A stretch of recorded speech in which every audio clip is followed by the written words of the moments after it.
Të nderuar teleshikues, asalamu alaikum. Mirë se vini emisionin ton të radhës Pyetjet në Kur'an.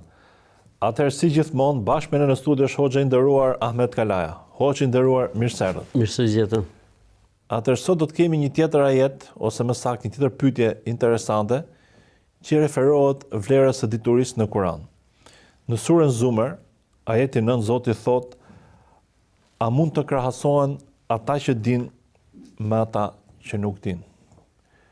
Pra duket sikur bën një lloj kontrasti midis dijes dhe padijes. Çfarë vlere ka dija në Islam? Kjo quhet nga ato pyetjet le të themi retorike, të cilat e kanë përgjigjen brenda, pra nuk mund barazohen. Dhe nganjëherë duhen bërë pyetje të tilla për ta shkundur njeriu. Rëndësia e dijes në Islam, domethënë Islami është i ngritur mbi diturinë. Çdo gjë në Islam funksionon mbi diturinë. Çdo gjë që ka të bëjë me Zotin, që është gjë e më e rëndësishme në fen tonë, duke mbaruar tek imtësia më e vogël ka të bëjë me diturinë. Për këtë arsye më kot ajetet e parë që zbritën nga Kurani ishin ajetet e diturisë dhe të mësimit. Po kështu dhe fundi i jetës pejgamberit sa ka qenë udhëzimi për diturinë, për dijen. Domethënë natyra e fesë islame është një fe e cila pranon sfidën e zhvillimit, shkencës, teknologjisë dhe gjithçkaje, gjë që nuk kupton që Zoti i Madh sollin të çdo gjë që mund të përballet shumë bukur me diturinë dhe me zhvillimin. Nëse të flasim për rëndësinë e dijes në Islam, ne për shembull mund të themi fjalën e të Madhit Zot, ku thotë se me të vërtetë njerëzit që i druhen Zotit siç duhet janë dietarët, ose Zoti thotë pyetni të diturit nëse nuk dini. Allahu në botën tjetër do t'i ngrejë besimtarët në krahasim me të tjerët, por ata që kanë kërkuar diturinë dhe janë dhënë përkushtuar dijes do të jenë në shkallë tepër të larta, në grada tepër të larta. Distanca mes një shkallë dhe një tjetër ose një gradë dhe një tjetër është 500 vite, thot Abdullah ibn Mesudi radhiyallahu ta'ala anhu. Vetë pejgamberi alayhis salam na tregon se dija dhe dietarët janë trashëgimia e profetët, kur largon nga kjo botë nuk lën asgjë përveç dijes. Kush merr nga dija do të thotë se është trashëgimtar i profetëve. Për dietarët lutet çdo gjë në qiell dhe në tokë, thot pejgamberi alayhis salam. Madje thot edhe milingona në folen e saj, madje edhe peshku në det dhe gjithçka lutet për dietarët apo për kërkuesit e diturisë. Madje profeti alayhis salam thotë në një hadith tjetër, krahasimi ose vlera një të dituri dhe një të padituri është si krahasimi mes meje dhe një besimtari thjesht, ose si krahasimi mes hënës dhe yjeve për sa i përket dritës për tokën. Kështu që domethënë ose e ka quajtur në një rast tjetër xhihad, kush vjen në xhamin time për të marrë një dituri ose për të dhënë një dituri, ai është në gradën e atij që shkon në luftë shenjtë. Pra, domethënë është vlerësuar aq shumë puna e diturisë, saqë thotë në një hadith tjetër, kush ndërmerr një rrugë për të kërkuar diturinë, i lehtëson Allahu atij rrugën për në xhenet. Ose është thënë në një hadith tjetër, ai një që kërkon diturinë me lajket i vendosin krahët poshtë këmbëve të tij. Pra, mos më fol pasaj kur njëri është prezent në një vend ku merr dhe jepet dituria që Zoti krenohet me këta njerëz, u afal gjunahet, mëshira e Zotit derdhet mbi ta, përjeton qetësi shpirtërore. Pra të gjitha arsyet që besimtari të jetë tek dija dhe tek kërkimi i diturisë. Madje, siç e përmenda pak më herët, për gjën më të rëndësishme në Islam që është le të themi njësimi i Zotit, Allahu thotë: "Fa'lam annahu la ilaha illa Allah." Dije, mësoje se nuk ka Zot tjetër të vërtetë që meriton të adorohet përveç Allahut. Pra, nga gjëja më e rëndësishme tek gjëja le të themi më e thjeshtë, ne jemi të obliguar të dimë, sepse Zoti i Madh është njohësi i gjithçkaje, krijuesi i gjithçkaje, dhe ai është orientuesi më i mirë se çfarë është më e mira, çfarë është më e dobishmja, si për njeriu në jetë të kësaj bote, po edhe për njeriu në botën tjetër. Pavarësisht se, si më thënë vetë në Islam, domethënë pjesa e kësaj bote është lënë e lirë për njerëzit që të eksperimentojnë, që të mësojnë, që të ecin përpara, ndërsa për punët e fesë normalisht çdo gjë ka sqaruar Zoti dhe dërguari i tij sallallahu alajhi wasallam. Pra kemi dy standarde, standardin e dijes fetare, dija fetare është e përmbushur, e përmbyllur, e plotësuar, nuk ka çfarë të prodhohet në të, domethënë. Ndërsa dija e kësaj bote është lënë e lirë që njeriu të ecë dhe të zhvillohet, e rëndësishme është që mos bëj harame. Për këtë arsye tregohet, domethënë, në hadithin e saktë se një herë pejgamberi sallallahu alajhi wasallam, duke qenë se ishte Mekas, erdhi të jetojnë në Medinë. Dhe i shihte njerëzit se si plenonin hurmën. Pra, hurma është dy llojesh, hurma femër dhe hurma mashkull. E marrin lulën e hurmës mashkull edhe e çojnë tek lulja femër, si më thënë. Edhe e lidhin për plenim. Dhe mbas një kohe e heqin këtë lulën e vendosur dhe ajo ka bërë efektin e plenimit. Kur i pa pejgamberi sa duke qenë se ishte Meka, çudit apo kjo, thanë pejgamberi Zotit për hurmat, pra me kuptimin për cilësinë e hurmit. Pejgamberi sa muhabet apo s'm duket gjë, diçka e tillë. Atë njerëzit nuk e bën atë vit. Kur erdhën hurmat nuk ishin cilësor. Tha pejgamberi sallallahu alajhi wasallam, po pse hurmat këtë vit kështu? Tha pejgamberi nga që na theti, po jo, tha unë s'fola si profet ta këtu. Unë tash s'ka gjë me kuptimin, po ka ekspertizë. Pra, kemi dy orientime. Orientimin e dijes fetare, që është dije e cila normalisht duhet marrë nga Kurani, nga Suneti, nga të parë tanë, rruga e dietarëve që kanë ndjekur rrugën e tyre, dhe kemi dijen e kësaj bote e cila është lënë e lirë për njeriu. E para është adhurim dhe bindje se vab dhe shpërblim, e dyta varet nga qëllimi. Unë gjithmonë u them dhe studentëve që ju, nëse dijen që ju merrni, qoftë për shkencat eksakta apo për tjera, shkollimi juaj dhe mësimi juaj, nëse bëhet me qëllimin dhe me niyetin që të shërbeni të mirës, të shërbeni familjes, të ushqeheni me halal, të jeni më të lirë në adhurimin e Zotit, kjo koha e kërkimit të dijes i shkruhet sevap dhe shpërblim. Për këtë arsye quhet kjo lloj dije në Islam farz kifaje, pra, si më thon, dija kolektive, që domethënë nëse një pjesë e shoqërisë merr informacion për të, bie obligimin nga të tjerët, ndërkohë që kjo e para është obligative për të ditur. Pra, janë disa gjëra që patjetër besimtari duhet të di nga feja dhe besimi i tij, besimin në Zotin, besimin në melekët, besimin në botën tjetër, abdesi, tahareti, pastrimi, namazi, agjerimi. Pastaj sipas angazhimit. Për shembull, dikush që angazhohet me tregti duhet mësojë edhe mbi ligjin e tregtisë, dikush që angazhohet me paran duhet ditë ligjin e kamatës, dikush që angazhohet, dikujt i erdhi koha për martesë, duhet mësojë mbi martesën, dikujt i ndodhi problem divorci, duhet di se si ndodh divorci. Dikush tjetër ka një problem le të themi me mjekësinë, duhet di rregullat që parashikon Islami me mjekësinë e kështu me radhë. Pra varet pastaj se ku njeriu angazhohet apo në çfarë lëmie të jetës e angazhon jetën e tij, obligohet në atë fushë. Ndërsa janë disa gjëra që besimtarët duhet të dinë gjithë. Pra, namazin nuk do ta dinë vetëm dietarët se si falet, do ta dinë edhe një besimtar i thjeshtë. Abdesin nuk do ta dinë vetëm dietarët se si merret, por do ta dinë edhe një besimtar.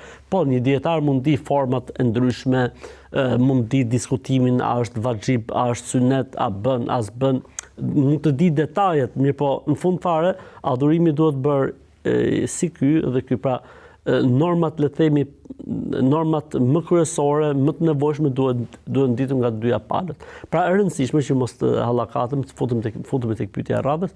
Islami i ka kushtuar shumë rëndësi diturisë, e ka ngritur shumë lart pozicionin e dietarëve, nxit në dije dhe në kërkimin e diturisë dhe është shumë komod sado që të eci dija përpara apo të zhvillohet shkenca, sepse i ka sjell të gjithë parametrat në Islam që përshtatet apo përputhet apo edhe sfidon. Domethënë çdo lloj zhvillimi, çdo lloj ecje përpara që mund të ketë shkenca apo teknologjia. Në fakt, një element kuranor që lidhet me dijen që kanë ka perëndimorët, më saktë, kur kanë studiuar Kur'anin, ka qenë pjesa kur Zoti thot për Ademin, "Wa 'allama Adama al-asma'a kullaha". Pra Zoti ia mësoi Ademit diturinë e emërtimet, dhe ishte edhe një sfidë që bëri dhe me lajkeve, por dhe xhinëve, domethënë, pra duket sikur ky njeri që domethënë që nga bazat e tij e ka diturinë themel, domethënë është konstatimi sakt ky, domethënë që një nga shkaqet e krijimit të njeriu është edhe dija ose funksionet. Absolutisht, domethënë Zoti domethënë urdhëroi engjëjt me lajket që t'i bëjnë sejdë njeriu. Dhe normalisht që ky urdhërim kishte edhe një arsyetim brenda. Domethënë, një nga arsyetimet që kishte ky veprim, domethënë bërja rënja në sejdë e me lajkeve njeriut, ishte edhe përzgjedhja që Zoti i Madh i bëri njeriu duke i dhënë atij një dije që edhe me lajket nuk e kishin. Pra, si më thënë, një lloj respekti dhe vlerësimin për dijen e Ademit që me lajket nuk e kishin. Dhe nga këtu lind ajo që quhet respekti ndaj dijes dhe dietarëve. Pra në Islam, respekti ndaj dijes dhe dietarëve është mësim edukativ që duhet ta di çdo njeri. Për këtë arsye, si më thënë, ka një hadith shumë interesant që thotë prej vlerësimit të Zotit ose prej respektit ndaj Zotit është të respektohet ai që mbart Kur'anin. Pa ai që mbart Kur'anin dhe Sunetin, pa ai që jep dije, pa ai që angazhohet për përhapjen e fesë Zotit, normalisht që raporti ndaj tij duhet të jetë shumë edhe më i veçantë dhe më i kujdesshëm.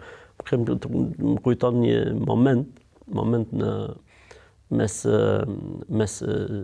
Abdullah ibn Abbas radhiyallahu anhu dhe Zeid ibn Thabit radhiyallahu anhu. Zeid ibn Thabit ka qenë, le të themi, specializuar në fushën e trashëgimisë islame. Dhe Abdullah ibn Abbasi shkonte her pas here, merrte, si më thon, orientime dhe mësime. Dhe një herë e gjen, do të thon, troket, si më thon, dhe i thon që është në gjumë. Dhe ai ju betohet në Zot, thot pash Zotin, thot mos e zgjoni, thot derisa të zgjohet. Nëse aq shumë priti Abdullah ibn Abbasi Zeidin saqë e kishte zënë gjumin në prag të derës, edhe i kishte ardhur ajo, si më thon, një shtrese e herës së shkretirës, e kishte mbuluar trupin e tij. E rëndësishme, Zeidi çohet normalisht për shkuën në xhami dhe shef Abdullah ibn Abbasin në atë gjendje.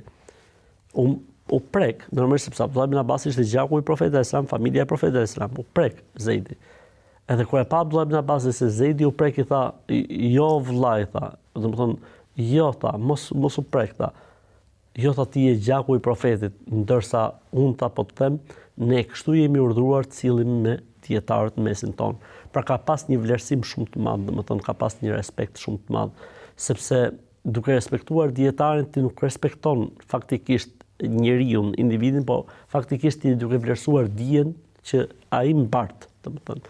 Dhe pra i është kushtuar rëndësi, kemi inkurajim, kemi një dekurajim ndaj mosdijes dhe ndaj ignorancës, po kemi edhe një vlerësim ndaj dietarëve, pra njerëzit të cilët e mbartin dijen si njerëzit, le të themi, më të mirë, sepse Zoti faktikisht u tha në Kur'an, inna yakhshallaha min ibadil ulama, me të vërtetë atë që i frikson Zotit siç duhet janë njerëzit e dijes, dhe fund fare ne tek ata referohemi për çdo gjë. Pra a e kënaq kjo gjë Zotin, do të pyesim dietarin. A e dhon kjo gjë Zotin, do të pyesim dietarin. Atëherë përderisa këta janë mes nesh dhe Zotit, do thotë që duhen vlerësuar dhe duhen respektuar. Atëherë ecën jeta mbar, atëherë ecën punët mbar, po le të themi në fe, po edhe në jetë.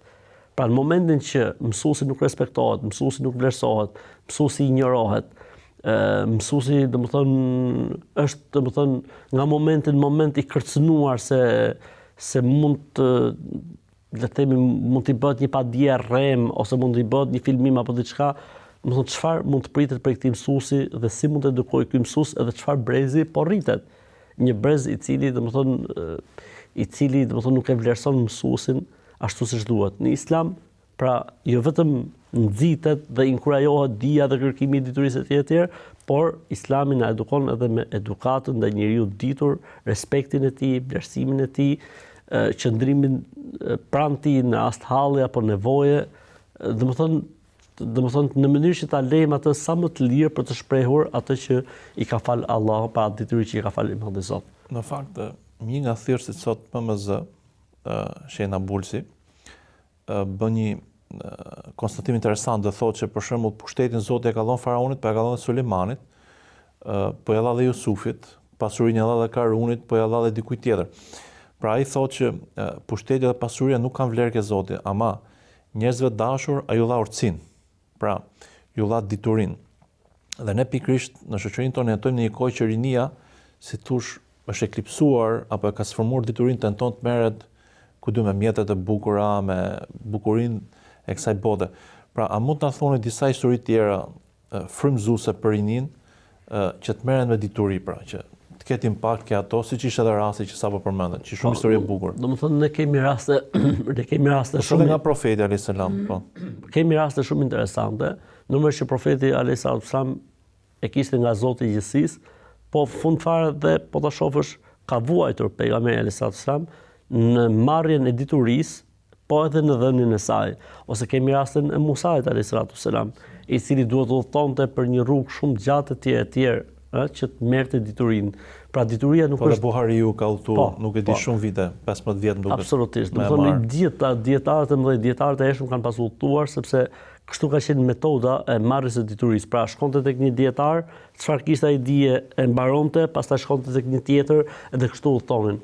Po ne kemi sot është me një klikim, edhe prap njerëzit portojnë ta hapin ta gjën hoxhën ose të tjerë. Po, edhe nuk kanë, domethënë, edhe nuk kanë metodik sot. Domethënë sot kemi, si më thon, sot ne jemi në botën e informacionit të madh dhe dijes pakët.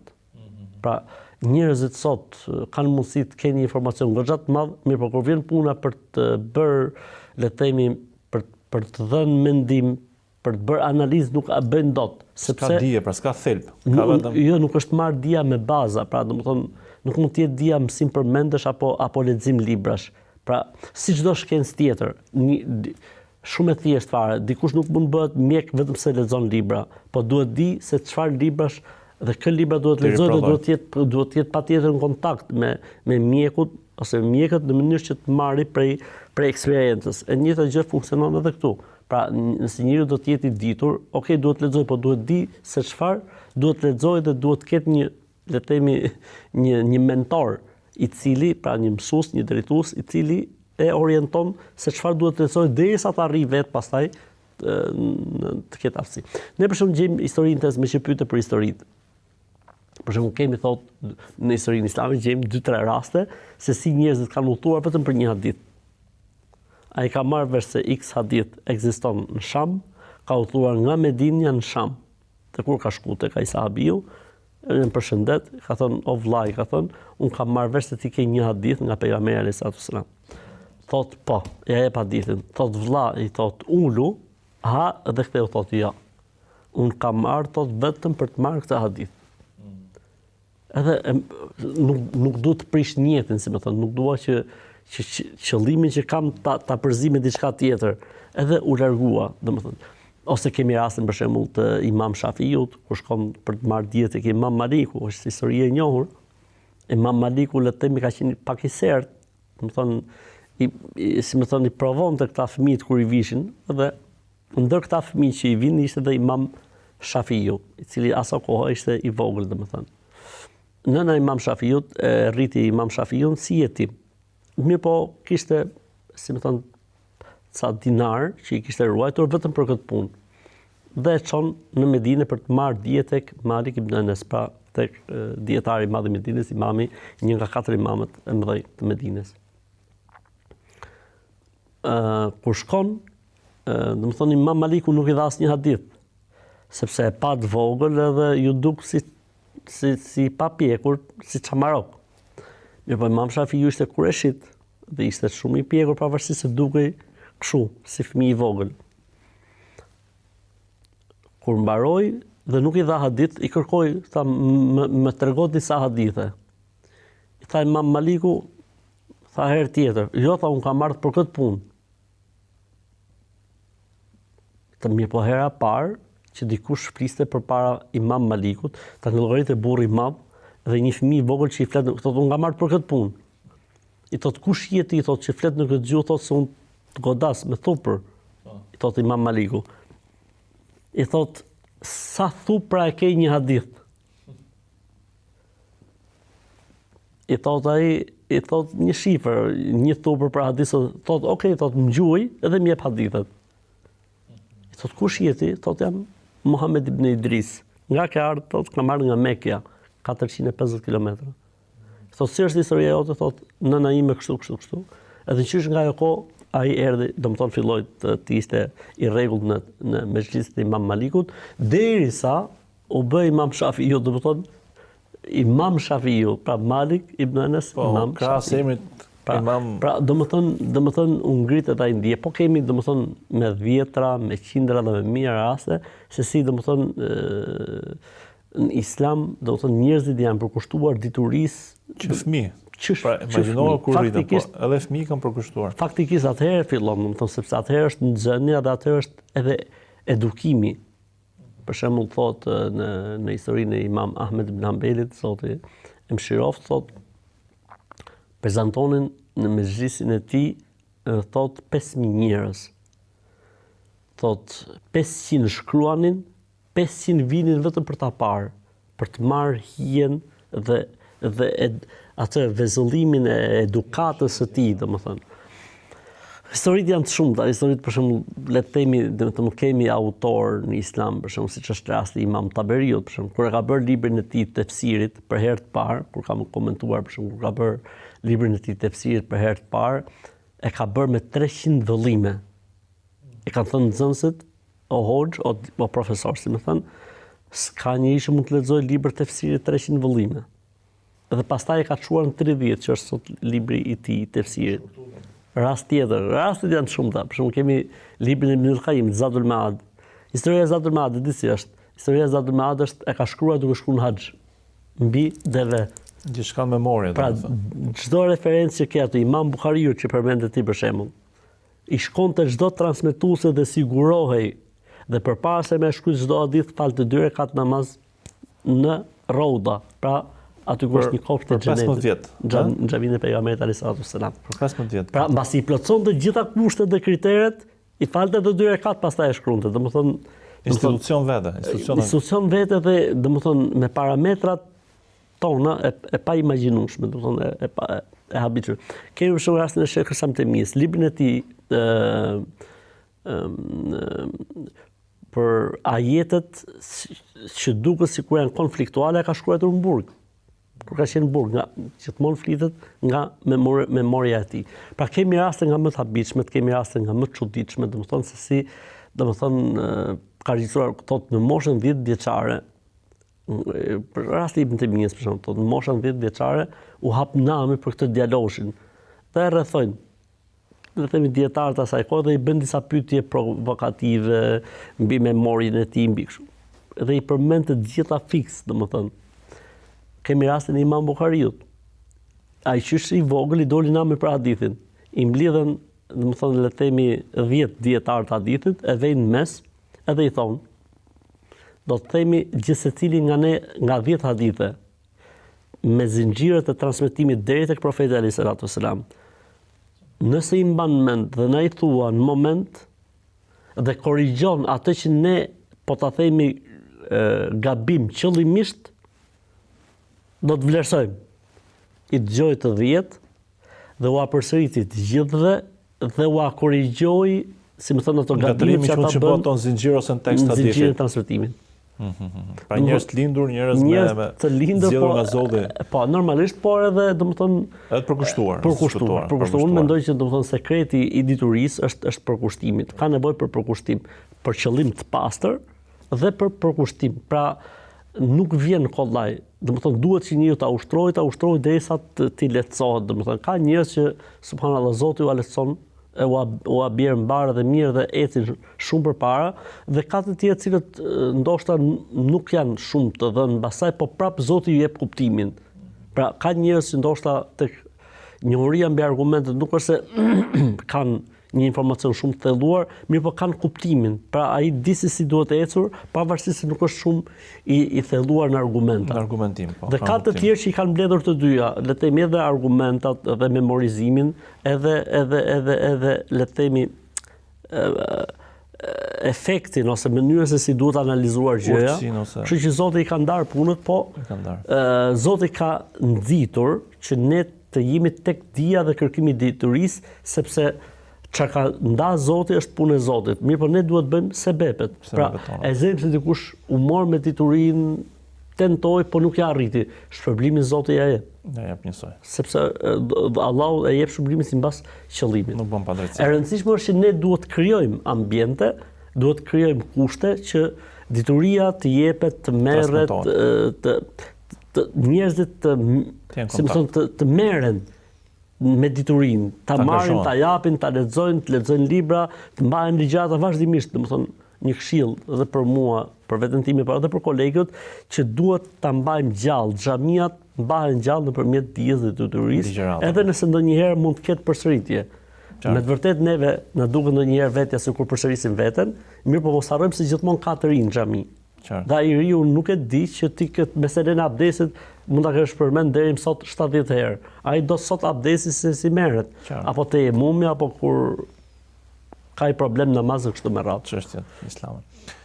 Mirë, hoqë, shkëputëm për një ndërpërjet shkurtër dhe rikthehemi pra sërish në studio.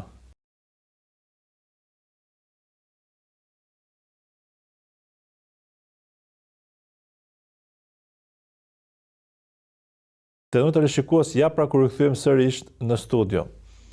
Atëherë hoqë nderuar, pasi sqaruam atë pjesën e urdhit hynor për marrje diturisë, edhe disa shembull shumë frymëzues. Ne faktikisht të shembujt frymëzuese tani që po fleti, kemi dhe raste të shqiptarëve të njohur, të dietarëve të mëdhenj, le të themi shqiptar, Treshja e Art, Sheikh Al-Albani, Sheikh Abdulkader Arnauti dhe Sheikh Shoaib Arnauti. Që kanë bërë një revolucion po të hadithit. Po Gaboçi e të tjerë, domethënë që kanë bërë reforma dhe revolucion, le të themi, në botën islame. Unë gjithmonë them, ne kur prezantohemi ndonjëherë, donë edhe nuk është se ka ndonjë dieni bota islame, le të themi flasim masat, popujt, Shqipëria nga tërën gjithmonë, Albania. Nga tërën Gjermani. Në kur e tuti Albania që ja thekson me B, ato të Sheikh Albani, me njëri shkon me të Sheikh Albani. Pra, domethënë e qenë ambasador për vendin tonë, ta themi. Jo vetëm ambasador, po shembulli i dijes dhe çfarë bën dia me njeriu, domethënë. Domethënë e ngren lart, domethënë saqë 3 shqiptarë, domethënë të emigrant të ikur nga trojet shqiptare në kohën e Zogut, domethënë bën shembujt më të lartë dhe pra le të themi ishte pap të kjo tek shembujt. Por ne edhe në shkenca të tjera kemi nxjerr domethënë njerëz shquar domethënë. Le të themi një nga themeluesit e kësaj që quhet inteligjenca artificiale është shqiptare, domethënë, ose rastin e një ilaçit të njohur tani që është shumë i rëndësishëm prapë shqip. Pra ne jemi popull që faktikisht, domethënë, nëse përkushtohemi, bëjmë mrekulli. Gjithë problemi është se me ne vuan derisa të na fusësh në vi, derisa na fusësh në rresht. A më po futëm në rresht, pastaj ne bëjmë mrekullira faktikisht. Fakt drejtori i bibliotekës Dhaheria në Damask tregonte që Shalbanin e mbyllte mbrenda shpesh. Ose derisa i ta çelsin pastaj. E kishte gjetur në gjumë ke shkallë duke me marr librin. Pra, janë dietar për të përkushtuar, pra kjo nuk duhet harruar domethënë. Tregon njëri prej miqve të tij të afërt, nxënësve të tij, thotë, në fund të jetës së tij, thotë kur e kam vizituar, ra fjala, domethënë, ishte që shehu ishte i rënduar, thotë sa lexon 19 orë. Po, fiks. Në llogaritet i 19 orë në ditë, domethënë. Po, mbi 12 orë ne shihim Sheikh Abdulkader, zoti pas mëshiru, pra gjithë ditën në bibliotekë duke punuar ose duke lexuar. Por si mund dallojmë midis dijes dobishme dhe dijes pa dobishme? Pra çfarë gjë duhet shmangë rinia sot? Okej, bombardimi me informacione, rrjetet sociale, por tani ke fusha dijes. Domethënë, mund të japim një përgjigje të thjeshtë dhe themi çdo dije që njeriu, domethënë, mund ta aplikojë në të mirë, në dobi, është dije dobishme. Dhe çdo dije që njeriu, domethënë, nuk e aplikon dot ose është në dëm të jetës tij të shëndetit, është dije e padobishme. Kjo është në përgjithësi. Dije dobishme themi çdo dije që afron njeriu me Zotin, çdo dije që i rrit njeriu të besimin, dije dobishme çdo dije që ka të bëjë me informimin e njeriu mbi fen, mbi normat, mbi besimin e shumë. Dhe çdo dije tjetër e cila, domethënë, e aftëson njeriu për të qenë dikush i jetë, për të fituar halallin, për të shërbyer, të gjitha këto klasifikohen tek dijet e dobishme. Tek dijet e padobishme çdo dije që largon njeriu nga Zoti, çdo dije që e ftoh njeriu në besimin e tij, çdo dije e ndaluar, kemi në Islam dhe dije të ndaluara. Për shembull, për dijeve të ndaluara në Islam është dija mbi magjin, dija mbi fallet ose parashikimin e të ardhmës, kështu me radhë. Këto quhen dije të ndaluara, pra nëse njeriu i mëson qoftë edhe për qejf ose për kuriozitet, rrezikon dalje nga feja. E nëse i mëson për t'i zbatuar, del nga feja. Pra, ka dhe dije të rrezikshme, domethënë. Çdo dije pastaj tjetër, e cila është në dëm të jetës, në dëm të familjes, në dëm të shoqërisë, konsiderohet dije ndaluar. Pra, edhe dija nuk është, domethënë, e gjitha, le të themi, si më thënë, e inkurajuar për t'ju përkushtuar, por ka disa dije që më mirë mos t'i dish e më mirë të largohesh prej tyre se sa t'i dish. Dhe për të ardhur ke kohët tona, pra dhe më vlen t'ja dhënë si përfundim kjo pyetje, kush janë disa nga sfidat sot që mund të kenë si dhënësit e dijes, si marrësit e dijes ose nxënësit e dijes? Faktikisht sfidat janë të shumta. Unë mendoj që sfida më e madhe që ne kemi sot është sfida e kohës. Pra, jetojmë në një kohë që domethënë koha ecën shumë shpejt. Dhe në momentin që njeriu nuk ka një program për dijen, është shumë e vështirë të nxejë dije. Ai mund të marrë informacion, mund të marrë rrëmuj, por të jetë le të themi i themeluar është tepër e vështirë. Pra është një sfidë e madhe që le të themi dinamika e jetës dhe përpara. Absolutisht. Një problematikë tjetër ose një sfidë tjetër që ne jetojmë është dituria pafund e arritshme për të gjithë. Kjo lloj diturie pafund e arritshme për të gjithë nuk i jep aftësinë individëve që duan të kërkojnë diturinë të bëjnë dallimin se çfarë duhet lexojnë dhe çfarë duhet kërkojnë. 3. Shkruajtja e çdo kujt. Çdo njeri sot mund të shkruajë dhe çdo njeri sot mund të japë mendim, gjë që më përpara nuk ka ekzistuar. Bëni kërkim aty dhe më përpara nuk shkruanin vetëm sa ata që ishin kompetentur për të shkruar. Ne jetojmë në një kohë siç ka thënë pejgamberi sallallahu alajhi wasallam, dhe do të vijë një kohë që do të shfaqet lapsi, me kuptimin shkrimi. E katërta, domethënë sfidë tjetër që ne kemi sot është largimi nga mentorët, nga udhëzuesit dhe këshilluesit. Pra dikush mendon se po të lexoj din, nuk është e vërtetë. Duhet patjetër të kesh një mësues. Pse erdhi Xhibrili alayhis salam? A nuk dinte i madhi Zot që të jepte shpalljen pejgamberit alayhis salam? Ka pas raste që i ka ardhur shpallja pa Xhibrilin, pejgamberit alayhis salam. Mirë, po në përgjithësi ka ardhur nëpërmjet Xhibrilit. Pse? Sepse Zoti na mëson edhe neve që ne patjetër duhet kemi një mentor. A erdhi Xhibrili një ditë te pejgamberi alayhis salam dhe i vuri duart e tij mbi gjuhët e tij dhe i mbështeti kupat e gjuhit te kupat e gjuhit pejgamberit alayhis salam dhe i tha o Muhammed, një pyetje, dy pyetje, tre pyetje. Pse e bëri këtë? Pra për të na treguar se patjetër njeriu duhet ulet tek një mentor, duhet të ketë një mësues, duhet të ketë një hoxh. Për këtë arsye thoshte një proverb arabe, men kana shekhuhu kitabuhu kathura ghalatuhu. Thot kush ka për hoxh librin, gabimet i ka më të mëdha se sa le të themi arritjet. Pra edhe kjo është një sfidë tjetër, largimi nga mentorët, pra largimi nga këshilluesit, nga orientuesit, sepse ai dietari përveç se ka dijen, po të shkurton edhe rrugën. Pra, për shembull le të themi, për gjëra interesante kemi marrë me që e përmendë Sheh Abdulkader Arnautin. Thoshte shehu, çdo hadith në të cilin përmendet thërrimja e bukës apo buka për ta vlerësuar ku dëgjon të tjetër, është hadith i dobët. Mirë, po dikujt mund të shkonte 6 muaj hulumtimi mbi të gjitha hadithet. Ai ta jep. Çdo hadith në të cilin përmendet suratu Yasin është i dobët, Sheikh Abdul Qadir. Pra ai të lehtëson ty, se më thon, një vit jetë me një fjalë. Ndërkohë që të orienton, është si puna e dikujt që do të bëjë le të themi një hulumtim shkencor për doktoraturë apo për s'ka mësues për shkak po. Për shkak. Patjetër duhet të ketë një mentor i cili orienton se si duhet. Madje komision kanë to. Absolutisht. Pra e njëjta gjë funksionon edhe në shkencat islame. Pra patjetër duhet kemi, domethënë, një orientues të mirë. Edhe këtë duhet ta zgjedhim faktikisht. Jo çdo kush që bërtet, jo çdo kush që qan, jo çdo kush që çirret. Jo, më ne duhet të gjejmë njeriu në duhur. Sepse jo çdo re që ka bubullima do të thotë se bjershi. Bjershi. Jo çdo gjë shkëlqen thaj është Flori. Por në fakt ka edhe një pyetje, si është kjo pjesa e shkollave online, se sot ka nisë edhe arsimi shkurtimisht nëse mundeni të na thoni, kurset online, certifikatat online. Ajo është gjë interesante, domethënë, si më thon, gjë interesante dhe e mirë kur nuk janë mundësitë dhe kushtet, sepse ndoshta jo të gjithë njerëzit kanë mundësi, domethënë të përkushtohen duke shkëputur nga jeta apo nga puna e kështu me radhë, po kanë një kohë të lirë, shumë mirë, gjë e mirë, gjë pozitive. Po prapë edhe këto, le të themi, mësimet online duhet të kenë patjetër dhe një mentor.